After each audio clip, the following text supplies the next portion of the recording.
Warhammer 40K Darktide was a very rare thing in modern gaming, a PC-centric title, and a game that used unique game engine technology. When it launched late last year, it certainly stood out from the crowd, with detailed, evocative visuals and extremely detailed environmental artwork. But the game also came saddled with a variety of performance issues, from network stability problems to framerate hitching, that dampened the experience even for those with higher-end kit. So the game's brand new port to Xbox Series consoles is an interesting opportunity to see just how well the game can scale to lower-end fixed platforms. At first glance, we do seem to retain most of the visual flair that defined the game's PC release. But have the title's ray tracing effects survive the transition? And how does performance stack up on the relatively weak console CPUs?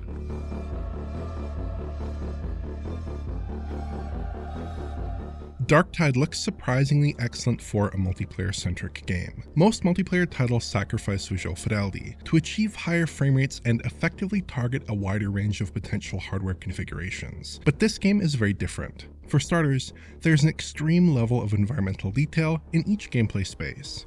If you take a close look at virtually any surface in Darktide, it has a very intense amount of detail. The game is mostly set in indoor environments made out of angular stamped metal and draped in wires and pipes, all of which hold up even at extreme close range. Everything is sort of greebled, or covered with non-functional bits of detail that greatly enhance the complexity of the game environments. This has been mostly accomplished through a mix of a high geometric density and the use of parallax mapping, as Alex covered in his earlier video on the PC version of the game. It's pretty striking to see this much detail in a cooperative shooter like Darktide.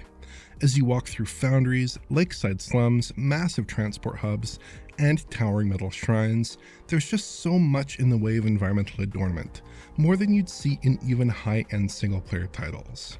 It's a bit of a shame that Darktide is multiplayer only, because I really wanted to take my time to appreciate each space instead of rushing through it, as the typical flow of gameplay dictates. Despite all this decoration, I didn't find it too tough to identify targets at a distance, or at least not for a cooperative game like this, with primarily melee enemies. The game's lighting is also very evocative and high quality. We seem to be looking at a big GI solution here, which convincingly portrays the movement of light through each tight interior space. Artistically speaking, each area is flooded with quite distinctive colored lighting, so all the locations are easily distinguishable from each other at a glance. Darktide makes heavy use of volumetric lighting as well, which really enhances the atmosphere. The player flashlight also lends the game a bit of dramatic flair, and each pulse of weapons fire convincingly illuminates the environment too. Combat is very pleasing as well. Enemies come in huge hordes and are dispatched with weapons fire at a distance or melee swings up close. They break apart into gory bits seemingly with the application of any force whatsoever, which feels very satisfying. In the heat of combat with guns firing wildly and players desperately hacking and slashing, coupled with the game's beautiful volumetric lighting and accurately lit smoke in the background, Darktide often looks very striking. This title is an especially notable visual accomplishment because it uses in-house technology, specifically a custom branch of the discontinued Autodesk Stingray game engine, to power its graphics. This is a current-gen only game that manages to sit with some of the best titles we've seen so far in the 9th generation of console and PC hardware, despite a multiplayer focus and the use of custom engine tech. Third-party studios rarely take such a bold approach, but it's definitely paid off for developer Fatshark and their latest Warhammer co-op effort.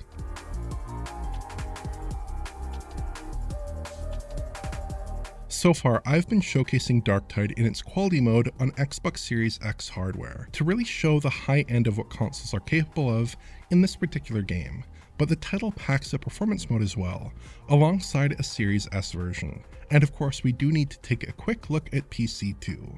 Putting the Series X modes side by side, which are a 30 FPS targeting quality mode and a 60 FPS targeting performance mode, there's an immediately apparent difference in image quality. The game just looks super messy in the performance mode, with a ton of aliasing in virtually every shot. All the super fine geometric detail just doesn't seem to resolve properly here. Darktide doesn't present an especially clean image to the player regardless of the mode, but this is masked to some degree by the higher image resolution in the quality mode.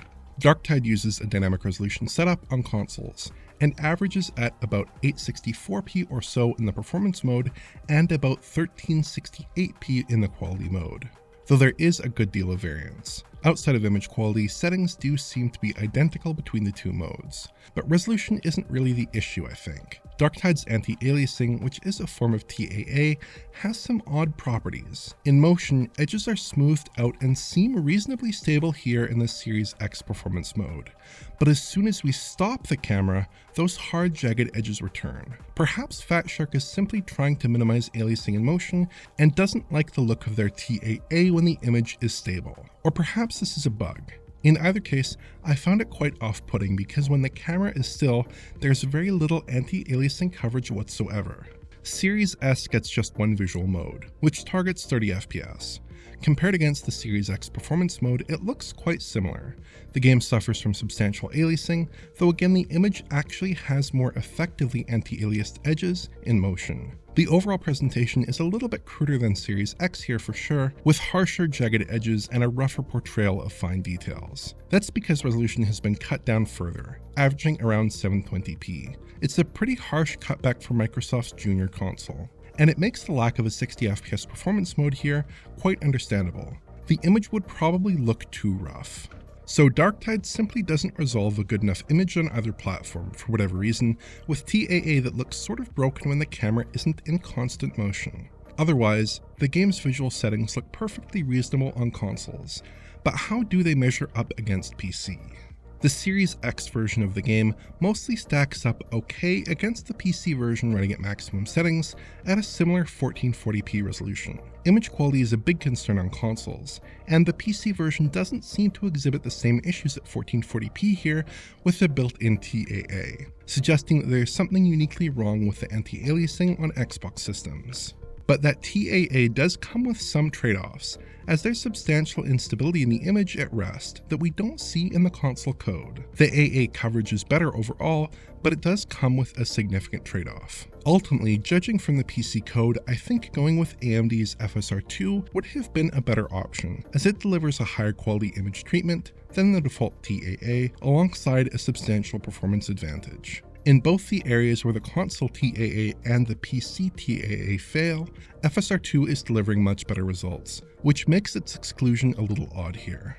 I didn't notice anything particularly worrying in terms of a basic visual settings advantage over console though. The one exception is the PC version's ray tracing, which is totally absent on the Xbox Series machines. The PC version packs RT reflections and a probe-based RTGI, which increase the fidelity of the lighting quite a bit. The RT reflections add all kinds of subtle reflective detail on glossy and semi-gloss surfaces, which feel very nicely integrated into the environment. They don't really stand out too much, but they do add quite a bit to the visuals. RT reflections don't seem to be present on transparent surfaces, however, on either platform, with cube maps used instead.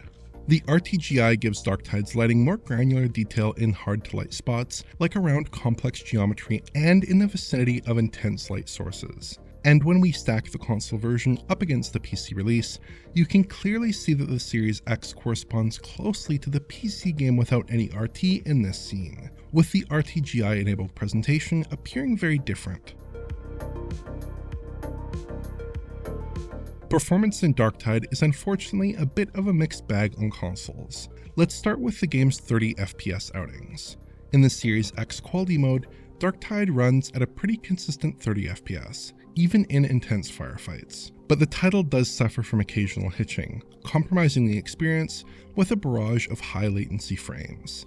Outside of these moments, you do get a decent enough 30 FPS update, but they do annoy at times. And the motion blur isn't especially strong for a 30 FPS title. A lengthened shutter speed would make the game feel a lot more fluid in motion. Series S follows a similar pattern. Microsoft's junior console hits and holds a stable 30 FPS, punctuated occasionally by frame time stumbles. It's about the same as the more powerful console in general play, with the same somewhat unstable feel.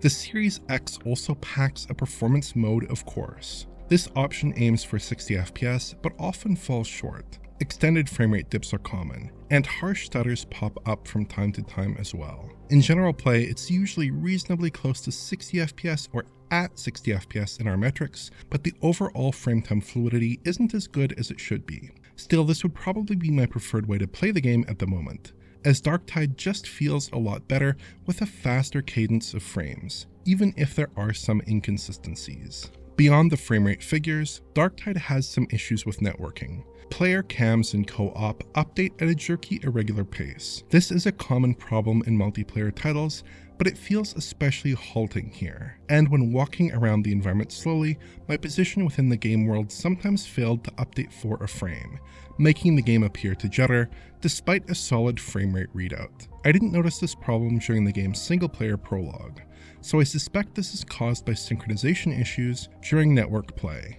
Darktide has quite a few performance problems, just like the PC code that Alex surveyed last year. It's not a disaster by any means, but the game still needs some work to get it to a truly comfortable place.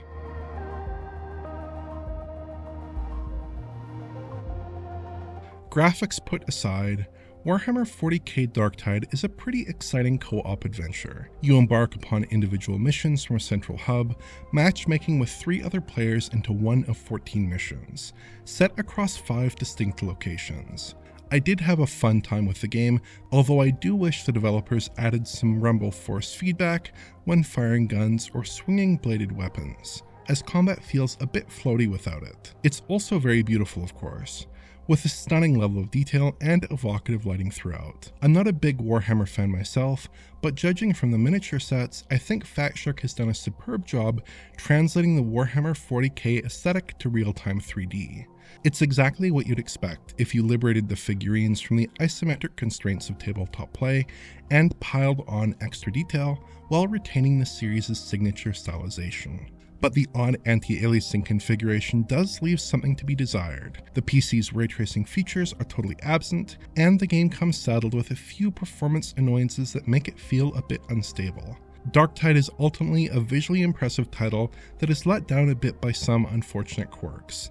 Still, players who are interested in the idea of a cooperative shooter set in the grim Warhammer 40k universe will find a lot to like here. If you enjoyed this video, please like, subscribe, and press the bell for YouTube notifications. Check out the Patreon at digitalfoundry.net for exclusive and early access content. And to get in touch, use social media. Thanks for watching.